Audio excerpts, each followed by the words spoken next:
Aujourd'hui c'est mardi, vous êtes donc bien sur Radio Grenelle. Je serai la voix du Dendrobat Doctor et nous sommes ensemble pour faire l'état de la recherche sur l'épidémie de Covid-19. On croule un peu sous le travail en ce moment, mais on lit tous vos commentaires et ça nous fait vraiment plaisir. N'hésitez pas à nous en envoyer d'autres. Non mais Michel, tu vas attirer tous les trolls si tu leur dis ça. Bon, ça pourra jamais être pire que sur la page Facebook, non? Ouais. Ah non, mais là il marque un point hein, quand même. Ouais, bah abonnez-vous alors. Bienvenue à tous sur l'écho des labos.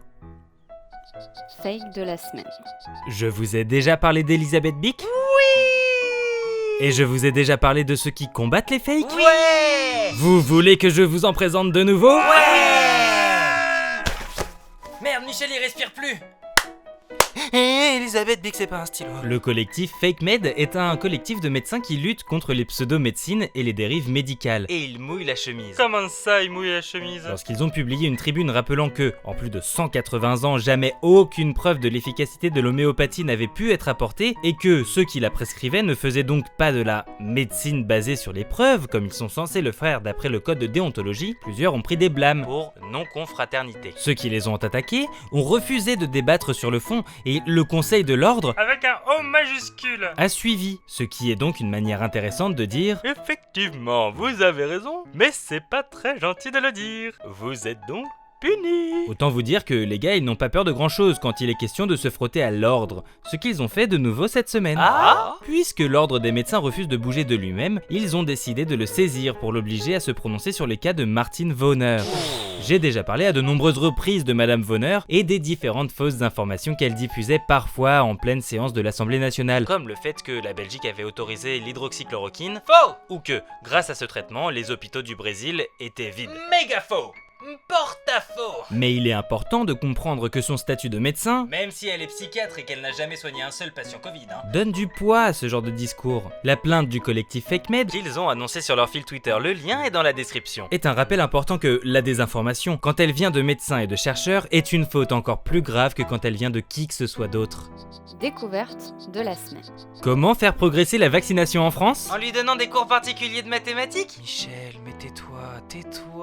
Moi ça avait pas marché, j'ai redoublé. Mais en même temps c'est vrai que c'est dur les divisions. Il semblerait que tout le travail des chercheurs et des vulgarisateurs pèse moins que l'imitation sociale ou la pression des pairs. Et ça désole un peu le Dendrobat Doctor, mais que voulez-vous, c'est comme ça. Les gens réticents se font finalement vacciner en majorité parce qu'ils se disent que faire un test avant d'aller au resto c'est pénible, ou bien parce que leurs proches l'ont été avant eux et que leurs yeux ne sont pas tombés de leurs orbites. Quoi, Michel? Il a dit vite. Tu vas où? Je vais chercher la pelle pour ta tombe. C'est une des nombreuses données qui ressort de l'enquête Coviprev, Qu'on vous glisse en description. selon laquelle désormais 76% des Français adultes sont favorables à la vaccination. La part de répondants absolument certains de refuser la vaccination est passée de près de 30% en décembre à seulement 11%. Comme quoi, les certitudes, ça dure pas forcément longtemps. La proportion de personnes vaccinées ou ayant l'intention de l'être varie de 93% chez les plus de 65 ans à 63% chez les 18-24 ans. Pour autant, il va falloir à nouveau réfléchir à une stratégie car le même schéma est sur le point de se répéter pour la tranche suivante. Seuls 47% des parents des 12-17 ans ont l'intention de faire vacciner leur enfant quand un vaccin pour eux sera disponible. L'avis des adolescents n'a quant à lui pas été recueilli à ce sujet. Piste de la semaine. Valence. Terminus à tout le monde dessin. Les différentes valences du vaccin ARN sont-elles interchangeables? C'est la question que se posent les chercheurs de l'INSERM qui ont lancé une étude en partenariat avec l'APHP. On vous glisse le communiqué en description. La question est de savoir si on est aussi bien immunisé, moins bien ou mieux immunisé avec une première dose d'une valence, par exemple Pfizer, et une seconde dose d'une autre, par exemple Moderna, plutôt qu'avec un schéma fait toujours avec la même valence. Les résultats sont attendus pour la fin de l'été. Impasse de la semaine. Hydroxychloroquine. De toute façon, j'ai jamais réussi à le prononcer correctement, alors... On nous a pas mal rebattu les oreilles avec la dernière étude de l'IHU, sur une cohorte de plus de 10 000 personnes. Sans surprise, la méthode n'est pas bonne, et de fait ça ne marche pas. Quoi ? Que moi j'aurais l'esprit biaisé sur la question ? Non. Mais bon, il faut être honnête, c'est un peu facile de dire comme ça. Oui, mais c'est l'IHU, donc c'est pourri, circulé, y a rien à voir. Et la méthode, ça s'applique dans les deux sens. Et comme ils viennent d'en sortir une de plus vendredi sur 2000 personnes, il faut sans doute réexpliquer de manière plus détaillée. Cette semaine, on va donc faire de la méthode. Oh non. Et si Michel ? On se retrouve pour le point méthode de la semaine tout à l'heure. Mauvaise nouvelle de la semaine. Remontée. Les remontées de ski. Il n'y a pas qu'elles qui reprennent. Certains territoires de France connaissent un rebond inquiétant de l'épidémie, alors même que toutes les réouvertures n'ont pas encore eu lieu. La Côte d'Or, les Landes, le Gers sont par exemple concernés, mais la plus grosse inquiétude concerne les Pyrénées-Atlantiques et, hors métropole, la Guyane, toujours pas sortie d'affaire. Nos sources nous viennent de Santé publique France. Bonne nouvelle de la semaine. France. Le R0 se stabilise après le rebond de la semaine dernière, et la tension hospitalière est toujours en baisse, sous la barre des objectifs du gouvernement. Ce n'est pas encore bon pour le nombre de cas journaliers. Avec des objectifs à 5000 cas par jour ou moins, et un taux actuel entre 8000 et 9000. Mais la décrue se poursuit lentement. Côté vaccination, désormais 40% des Français sont primo-vaccinés, dont plus de 80% de plus de 65 ans. Notre source nous vient aussi de Santé publique France. Qu'est-ce que putain de quoi? Que quelqu'un ne se présente pas à son rendez-vous de vaccination, ça arrive. Qu'il ne prévienne même pas, c'est plus rare. Mais vu que certaines personnes réservent plusieurs créneaux pour avoir une place, ça se comprend. Mais chaque centre de vaccination en a quelques-uns chaque jour. Quand ça commence à se compter en dizaines, c'est étrange. Quand le médecin coordinateur tentant de comprendre ce qui se passe réalise que les rendez-vous non honorés sont ceux de Bruce Willis ou Gérard Depardieu, ça commence à sentir mauvais. Oh, c'est pas moi, promis. Et oui, vous l'aurez compris, les militants anti-vax sont encore montés d'un cran. Ça ne suffisait pas de refuser d'être vacciné, maintenant il faut aussi empêcher les volontaires de l'être. Qu'est-ce qu'il y a, Michel? Un commentaire? Non, j'aimerais bien, mais on m'a dit qu'on n'insultait pas les mamans. À Bordeaux, ils ont ainsi bloqué des dizaines de créneaux sans se présenter, dans l'espoir que des doses soient jetées et que des volontaires ne puissent pas avoir de place. Je vous laisse lire le témoignage du médecin coordinateur en description. Heureusement, aucune dose n'a été gâchée grâce à la mobilisation des jeunes. Bande de pignoufs! Hyper connectés, inscrits sur toutes les listes d'attente possibles, les plus jeunes qui n'avaient pas encore accès avant cette semaine à la vaccination sont très mobilisés et réactifs. Prévenus grâce au système d'alerte par smartphone des listes d'attente, ils sont venus combler les rendez-vous piratés. Ah, les téléphones intelligents, c'est bien, hein. Moi, j'y arrive pas. Point méthode de la semaine. Comment on sait si une étude est valide ou pas? Bon, avant de commencer avec cet article de l'IHU, qu'on vous met en description, le Dendrobat Doctor se permet une mini mise au point avec des mini arguments d'autorité. Oh là là, c'est pas bien. Mais c'est des arguments mini, donc ça va. Le Dendrobat Doctor n'est pas spécialiste du domaine dans lequel travaille l'IHU. En revanche, elle est ce qu'on appelle une méthodologiste. Si vous vous souvenez du début de notre grand voyage autour de la science, c'est la catégorie de chercheurs caféinomanes pénibles qui travaillent à monter les bons protocoles avec leurs collègues et qui leur expliquent pourquoi ce qu'ils ont fait, s'il n'y a pas ça ou ça vaut pas grand chose. Ils sont très aimés. Enfin, ils sont aimés. Elle va donc rester uniquement dans sa spécialité et on va parler méthode. Et rien que méthode. On est obligé? Bah oui, Michel.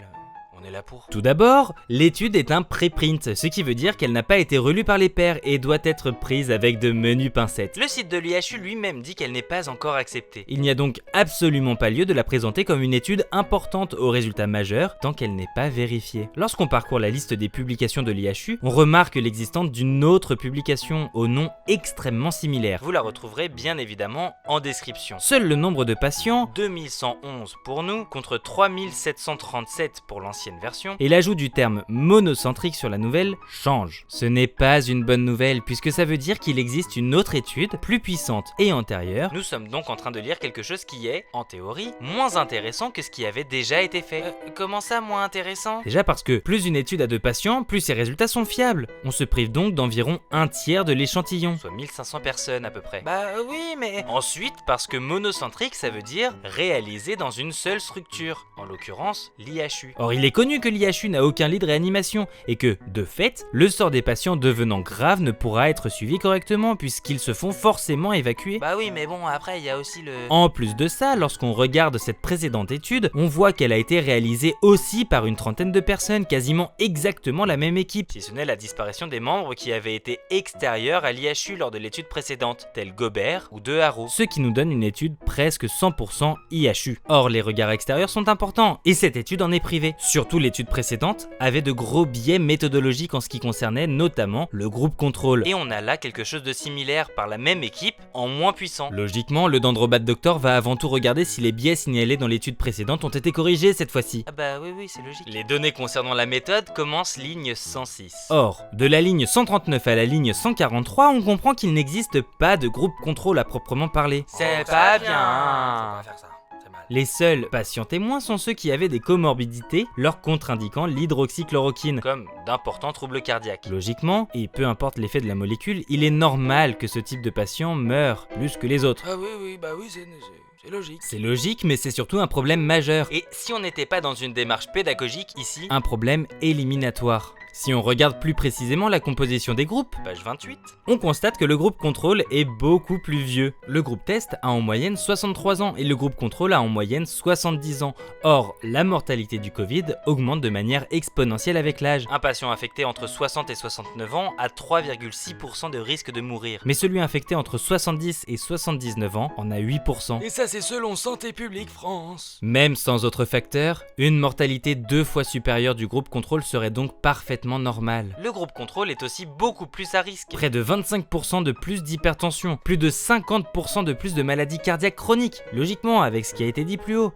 plus de 25% de maladies chroniques respiratoires supplémentaires, etc., etc. Donc soyons très clairs, avec des échantillons pareils, il est très compliqué de déduire quoi que ce soit. Les deux groupes sont juste impossibles à comparer.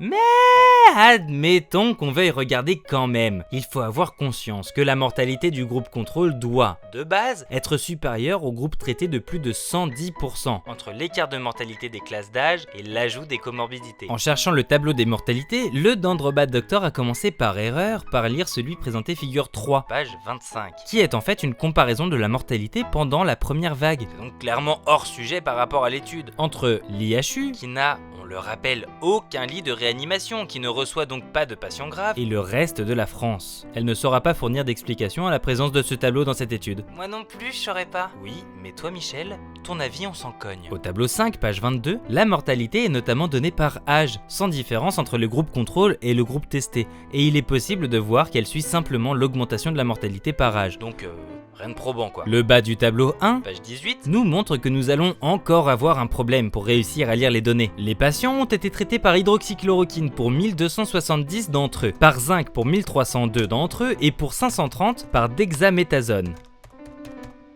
Mais ça fait 3102. Voilà, ça ne fait pas 2111. Certains patients ont donc reçu plusieurs traitements. Un temps, le Dendrobat Doctor a pensé que le zinc avait été proposé comme complément des autres traitements dans les deux groupes. Mais en additionnant le groupe hydroxychloroquine et le groupe Dexa, on ne tombe pas sur 2111 non plus. Si elle décide d'ignorer le zinc parce qu'elle ne sait pas quoi en faire, Oh, ma maman, elle a fait pareil. Et normalement, on ne fait pas ça. Mais normalement, on ne fait pas face à ce genre de choses non plus. on constate que le groupe Dexa a une mortalité supérieure au groupe hydroxychloroquine, ce qui était attendu. Même l'étude reconnaît, lignes 290 et 291, Les patients traités par dexaméthasone étaient significativement plus âgés, plus fréquemment des hommes, présentaient des symptômes plus sévères et étaient significativement plus susceptibles de décéder. Mais elle n'est que de 30%. Bah, 30% de mortalité en plus, c'est déjà beaucoup, non? Oui, mais on est bien loin du double de mortalité attendue. Si on suivait le raisonnement logique, ou bien on conclut que la Dexa réduit la mortalité de manière majeure, ou bien que l'hydroxychloroquine augmente la mortalité de manière majeure. En aucun cas, il n'est possible de dire ce que les conclusions affirment. Pire encore, les personnes décédées qui avaient une probabilité faible de mourir due à leur âge, Moins de 60 ans, tous, sans exception, avaient des comorbidités. syndrome de Down, obésité morbide, insuffisance rénale par exemple. Mais aucun tableau ne dit dans quel groupe ils étaient. Clairement, la méthodologie est telle qu'on ne peut rien apprendre d'une étude pareille. Et le peu qu'on pourrait peut-être en apprendre ne va pas dans le sens des conclusions. Lesquelles disent quand même que l'hydroxychloroquine a eu un effet protecteur, même pour les patients pour qui le traitement était contre-indiqué ou ceux qui l'ont refusé. Ligne 61 à 65. Mais comment ça a marché même pour les gens qui ont refusé? Oui, le Dendrobat Doctor a aussi très peur de ce que cette phrase implique. Et si vous vous posez la question de savoir si l'étude sur la cohorte de plus de 10 000 personnes est plus solide, la réponse est non, pour les mêmes raisons. Âge médian insignifiant, pas de suivi des cas graves, mortalité supérieure du traitement, mais conclusion inverse, etc., etc. Mais cette partie a déjà assez duré, et je vous laisse une analyse de celle-ci en description. Ça va Michel? Bon, mais tu trembles? En espérant avoir pu apporter un peu de lumière dans le chaos ambiant, je rends l'antenne. Et on y retourne la semaine prochaine car l'épidémie ne se termine pas avec le retour de l'apéro en terrasse. En attendant, prenez soin de vous et des chercheurs qui bossent dur, et autant que possible, restez chez vous. Bisous. Bisous. Mouah. Mais enfin Michel, il se passe quoi? Bah, c'est le point méthode de la semaine. Oui. Bah, on n'a pas arrêté de parler d'études, de contrôle. Bah oui, mais on fait ça toutes les semaines Michel quand même. Ouais, mais là, il y en a eu beaucoup. Ça m'a rappelé le collège. Ah oui. Ah, je sais pas si je pourrais m'en remettre. Qui veut une glace? Oh, moi, j'arrive. Ah bah voyons. En plus, je suis sûr qu'elle a acheté les glaces avec l'argent des dons sur Tipeee. Bah je vais en prendre une.